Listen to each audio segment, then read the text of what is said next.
하나님께서 우리에게 주신 말씀은 시편입니다. 시편 104편 1절부터 18절까지의 말씀입니다. 시편 104편 1절부터 18절까지입니다. 찾으셨으면 다 같이 교독하시겠습니다. 내 영혼아 여호와를 송축하라. 여호와 나의 하나님이여, 주는 심히 위대하시며 존귀와 권위로 옷을 입으셨나이다. 주께서 옷을 입은 같이 빛을 입으시며 하늘에 휘장같이 치시며 물에 자기 누각에 들보를 얹으시며 구름으로 자기 수레를 삼으시고 바람 날개로 다니시며 바람을 자기 사신으로 삼으시고 불꽃으로 자기 사역자를 삼으시며 땅에 기초를 놓으사 영원히 흔들리지 아니하게 하셨나이다. 옷으로 덮음같이 주께서 땅을 깊은 바다로 덮으시매 물이 산들 위로 솟아올랐으나 주께서 꾸짖으시니 물은 도망하며 주의 우레소리로 말미암아 빨리 가며 주께서 그들을 위하여 정하여 주신 곳으로 흘러갔고 산은 오르고 골짜기는 내려갔나이다. 주께서 물의 경계를 정하여 넘치지 못하게 하시며 다시 돌아와 땅을 덮지 못하게 하셨나이다. 여호와께서 샘을 골짜기에서 솟아나게 하시고 산 사이에 흐르게 하사 각종 들 짐승에게 마시게 하시니 들나귀들도 해갈하며 공중의 새들도 그 가에서 깃들이며 나뭇가지 사이에서 지저귀는도다. 그가 그의 누각에서부터 산에 물을 부어 주시니 주께서 하시는 일의 결실이 땅을 만족시켜 주는도다. 그가 가축을 위한 풀과 사람을 위한 채소를 자라게 하시며 땅에서 먹을 것을 나게 하셔서 사람의 마음을 기쁘게 하는 포도주와 사람의 얼굴을 윤택하게 하는 기름과 사람의 마음을 힘있게 하는 양식을 주셨도다. 여호와의 나무에는 물이 흡족하며 곧 그가 심으신 레바논 백향목들이로다. 새들이 그 속에 깃들이며 학은 잣나무로 집을 삼는도다. 높은 산들은 사냥을 위하며 바위는 너구리의 피난처로다. 아멘. 지난주에서 오늘도 시편 말씀을 보고 있습니다. 104편은 103편과 연결된다 보시면 됩니다. 성경은 원래 처음부터 나눠진 것이 아니고 중간에 약 12세기쯤 프랑스의 신부가 자기에게 이제 맞춰서 주제별로 맞춰서 이제 나눴기 때문에 너무 길면 한 사람이 지고 똑같은 내용이라도 나누는 경우가 있습니다. 오늘 104편이 마찬가지 그런 것처럼 103편과 연결됩니다. 103편에서는 다시 이렇게 얘기하죠. 우리가 여호와로부터 은택을 입었으니 그 은택을 기억하여 여호와를 송축하라. 104편도 마찬가지로 여호와를 송축하라고 합니다. 근데 104편에서 다윗이 여호와를 우리가 송축해야 하는 이유는 1절 말미에 나온 것처럼 여호와께서 권위와 존귀의 옷을 입으셨기 때문에 여호와를 송축하라고 합니다. 도대체 이 존귀와 권위의 옷이 무엇이길래 다윗은 그 시편을 듣는 자들에게 이 시편을 지금 읽는 우리에게 여호와를 송축하라고 했을까요? 2절부터 보시면 그 존귀와 권위가 무엇인지 알 수 있는데 2절에 이렇게 시작을 합니다. 주께서 옷을 입은 같이, 그리고 6절에서는 옷을 덮은 같이. 그러니까 다윗이 존귀와 권위의 옷을 입었기 때문에 여호와께서 옷을 입은 같이, 옷을 덮은 같이 이 세상에 어떤 사역을, 어떤 일을 하셨다고 합니다. 그것이 무엇이냐 하면 옷을 입는 것은 옷을 입은 같이 빛을 입으시며 하늘을 휘장같이 치시며. 오늘 시편 104편을 읽으면 눈을 감고 그림을 그리듯이 읽으면 참 좋습니다. 왜 그러냐 하면 시편 104편은 여호와의 창조 사역을 다윗이 자기 말로, 자기 입으로, 자기 생각으로 표현을 하고 있습니다. 그는 하나님이 이 세상을 만드신 것, 이 세상을 창조하신 것을 어떻게 했냐면 여호와께서 마치 옷을 입는 것처럼 이 땅을 만드셨다. 셰일 해머라는 신학자가 있습니다. 그 사람이 모세오기라는 책을 보면 하나님이 창세기 1장을 짜서 이 세상을 처음 만드셨을 때 이 땅은 혼돈 그 자체라고 합니다. 땅이 모여 있지 않고 물도 모여 있지 않고 여러 가지로 혼자 막 섞여 있죠. 창세기 1장 3절에 땅이 혼돈하고라고 그렇게 얘기한 이유가 바로 이 이유라고 합니다. 그 당시 하나님이 처음으로 이 태초에 이 천지를 창조하셨을 때, 이 지구를 창조하셨을 때는 전혀 인간이 살 수 없는 상태였다고 합니다. 빛도 없고요, 그 어떤 것도 없고, 오직 하나님 태찬 그 상태, 혼돈돼서 물과 땅이 뒤섞여 있어서 인간이 어떻게 살 수 없는 그 상황, 그 상황을 하나님께서 차근차근 인간이 살 수 있는 공간으로 만드셨다고 그 신학자는 헬 셰머라는 신학자는 이야기합니다. 저는 거기서 한 발자국 더 나가서 이 태초라고 하는 순간이 어떤 순간인가 생각을 많이 했습니다. 우리 인간이 우리 바깥의 상황을 인식하는 데 있어서 내 바깥의 상황이 이렇다라고 알아차는 데 있어서 중요한 것이 한 가지 있는데 바로 공간입니다. 우리 사람은 이 공간이라는 개념을 갖고 있어서 그 공간에 맞춰서 여기는 이렇다, 저기는 이렇다, 여기의 모습은 이렇고 여기 경치는 아름답다라고 인식을 합니다. 그러니까 인간에게 있어서 공간이 없다라고 하는 것 자체는 이해할 수 없고 납득할 수 없고 알아챌 수 없는 상황, 알아챌 수 없는 개념이죠.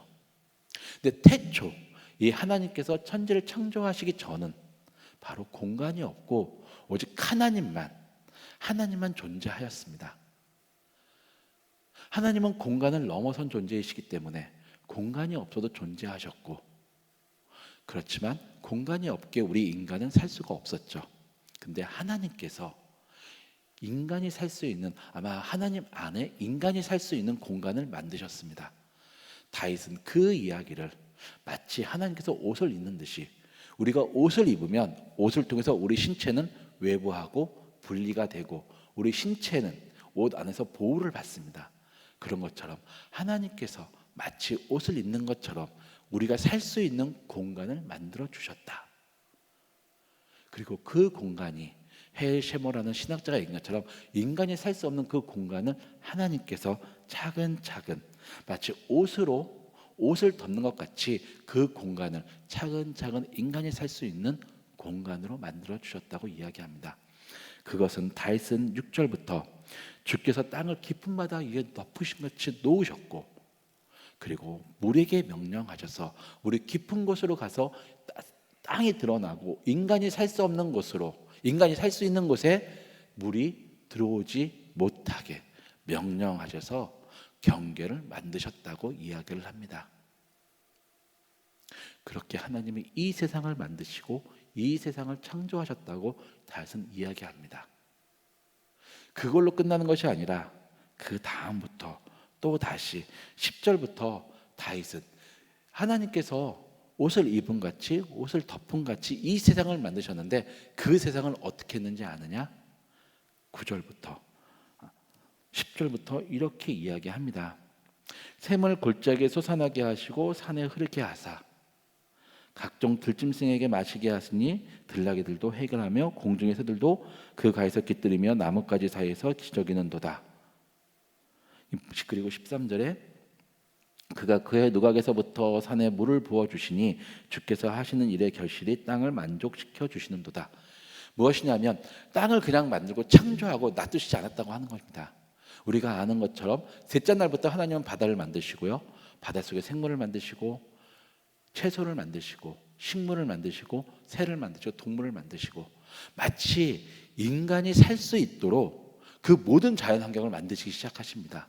인간이 먹을 수 있는 채소를, 그리고 인간의 도울 수 있는 그 짐승들, 동물들을 살 수 있는 환경을 만드셨죠.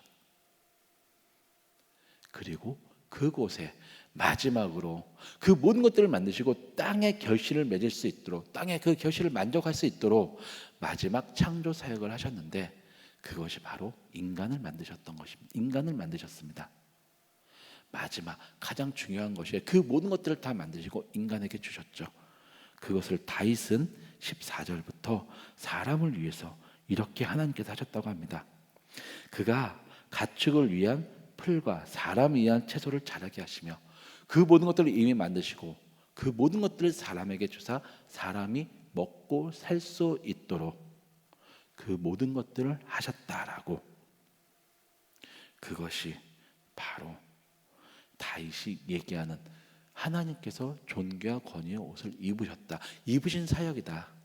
무슨 얘기인 거 아니? 우리가 벌고 우리가 살고 있고 우리가 만나고 우리가 누리는 그 모든 것들은 원래는 하나님만 계셨고, 하나님만 계셔도 모든 것이 꽉 차고 완전했던 그 세상에서, 그곳에서 하나님께서 인간을 위해서 특별히 인간이 살 수 있는 공간을 만드셨고, 그리고 인간을 위해서 그 모든 것들을 질서 있게 채우셨다. 그리고 마지막에 인간이 살 수 있도록 그 모든 것들을 준비하고 우리에게 주셨다. 여호와가 창조주이고 여호와가 지금 우리를 보살피시고, 그리고 우리가 살아갈 수 있게 그 모든 자연들이 자기 멋대로 뛰놀지 않고 질서를 지키며 인간을 보호하며 살 수 있도록 하나님께서 하셨다. 그러니 그 여호와에게 무엇이 있는 줄 아느냐? 이 세상을 만든 권위가 있다. 우리 인간은 자발적으로 여호와 하나님의 그 권위를 인정하고 그 권위를 하나님께 드려야 된다. 마치 인간이 선악과를 먹음으로써 인간이 하나님의 이치를 차지했고, 인간이 자기 마음대로 모든 것의 기준을 정함으로써 마치 인간이 이 세상을 만들고, 인간이 지식이 발달하면 이 세상의 모든 것이 비밀이 풀릴 것이고, 그럼 우리도 이 세상을 다시 만들 것은 그 오만함으로써, 오만함을 가짐으로써 너희가 권위가 있는 것이 아니다. 그 권위는 하나님께 원래 있었고 하나님이 우리를 보호하시기 위해서 우리에게 주신 것이니 그 권위를 하나님께 돌려드려라. 그러기 위해서 너희가 찬양 여호와를 송축해야 된다. 그뿐만이 아니라 하나님께서 이 세상을 만드셨으니 당연히 우리가 그 하나님을 존경해야 되지 않느냐, 경외해야 되지 않느냐. 당연히 우리가 그를 여호와께 존귀함을 돌려드려야 되지 않느냐. 이미 하나님은 이 세상을 만드시고 우리에게 주심으로써 권위와 존귀의 옷을 스스로 입으셨다. 그럼에도 우리에게 드러나지 않고 우리를 보호하시고 용서하시고 우리를 사랑하고 계시니 우리가 자발적으로 나서서 하나님께 존귀와 권위의 옷을 입으신 하나님께 영광을 돌려드리고 송축하고 찬양해야 된다. 너희가 그 사실을 알고 지금 너희 상황이 어떻든지 간에, 너희가 어떤 환경에 처했든지 간에 그것은 중요하지 않다. 그 환경에 처해 있어도 그 환경을 벗어날 수 있게 도와주실 분도 여호와이시고 주신 분도 여호와이시니 벗어나게 하실 분도 여호와이시니 그에게 찬양하여라, 송축하여라. 그것이 우리 인간이 이 땅에 살아가면서 가져야 할 유일한 의무이고 우리가 할 수 있는 권리이며 당연히 해야 될 행동이다. 그러니 지금 이 말씀 앞에 있는 자들이여, 너희가 여호와를 송축하라. 그가 우리의 창조주임을, 나의 창조주임을 알고 여호와를 송축하라. 다윗이 지금 이렇게 우리에게 이야기하고 말하고 있습니다. 오늘 읽은 시편 104편의 말씀처럼 다윗의 그 고백처럼 또 다윗의 명령처럼 여호와가 나의 창조주이고 나를 선택하셨고 지금 이 자리에 불러주셨음을 알고 매일매일 여호와를 찬양하며 그에게 존귀와 권위를 돌려드리고, 그리고 그 권위와 존귀를 돌려드리며 계속 찬양하며 그분의 말씀과 그분과 함께 살아가는 여러분들이 되시기를 기도하고 축원하겠습니다. 기도하시겠습니다. 하나님 아버지, 다윗은 여호와가 우리의 창조주이고 그뿐만 아니라 그 창조하신 그 세상을 우리가 살 수 있도록 모든 질서를 정하셨고 우리를 위해서 모든 것을 준비하셨고 우리에게 주셨기에 정말 우리가 자발적으로 존귀와 권위를 다시 여호와께 돌려드리고 여호와를 찬양하라고 명령하고 있습니다. 오늘 하루 우리가 살면서 다윗의 명령처럼, 다윗의 고백처럼 우리가 하나님께 존귀와 권위를 돌려드리며 자발적으로 여호와를 찬양하며 또 여호와께 감사하며 살아갈 수 있도록 우리를 지켜주시고 인도하여 주시옵소서. 예수님의 이름으로 기도드렸습니다. 아멘.